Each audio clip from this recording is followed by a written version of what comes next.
called shadow work for a reason. It's not light work. It's very deep rooted, core driven releasing. Hi, everybody. Welcome back to my channel.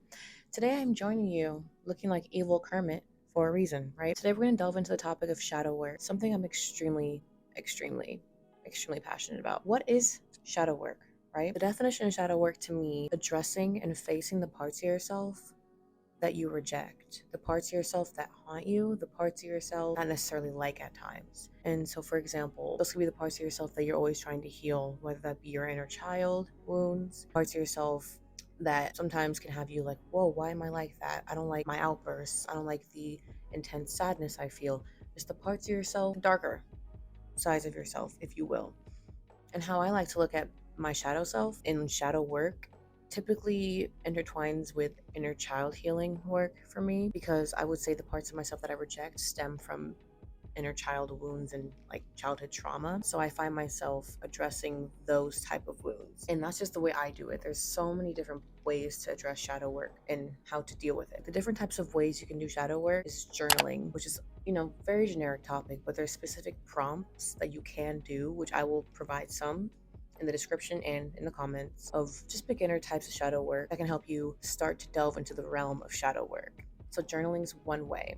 Another way is meditating. And I typically do this one a lot in the sense of guided meditations, of like inner child healing meditations. There are some specific shadow work YouTube videos. And the ones I typically do are ones where I sit with my inner child, whoever the age that may be, and I talk to her and ask her, what do you need from me in this moment? Why do you feel this way about certain things? Just having open communication with my inner child or the wounded part of myself and like personifying it. That's one way I really enjoy doing shadow work. It's very intense, but that's been the most beneficial to me, that kind of meditation.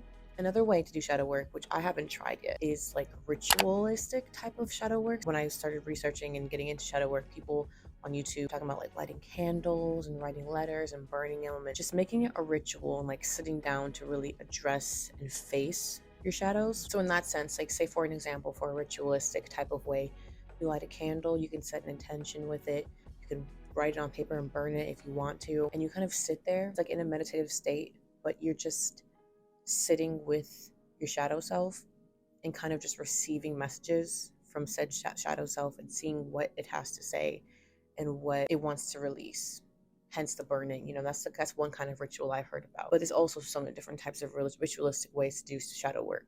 Another form of shadow work, which I kind of learned through therapy, therapists kind of term it as like the open chair conversation, if I'm saying that right, where it's like you can sit and talk to an empty chair, the empty chair tactic, where whatever part of yourself, you can actually personify and place them in that seat and like communicate with them. Like I said, with my meditation, I kind of do that with like a meditative state, and like I close my eyes and do that.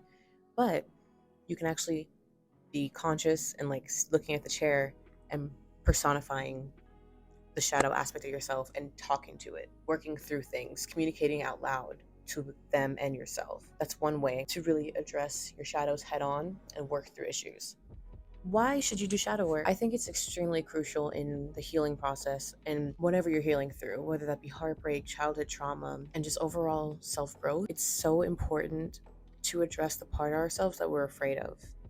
And even if we're not afraid of them per se, the parts of ourselves that we'd like to work on, the parts of ourselves that hold us back in certain moments in life, the parts of ourselves that just we want to just make feel better. Shadow work is a crucial part of the healing process. I've been in therapy for a while. I've read not read all of them, but I've read a lot of self-help books, and I've been on my healing journey, transformative journey, spiritual journey for a long time now. And one major part of my growth and just overall well-being is shadow work, because in moments where I have panic attacks, anxiety attacks, and just really caught up in my high emotional state, working through that is shadow work, where you're addressing emotions that come up or that are overwhelming. That's also a form of shadow work, is simply just addressing those and trying to calm yourself down, figuring out what's wrong, trying to self-soothe. That's all a part of shadow work, because you're trying to tend to the part of ourselves that are acting up, the part of ourselves that are darker, the parts that we typically reject.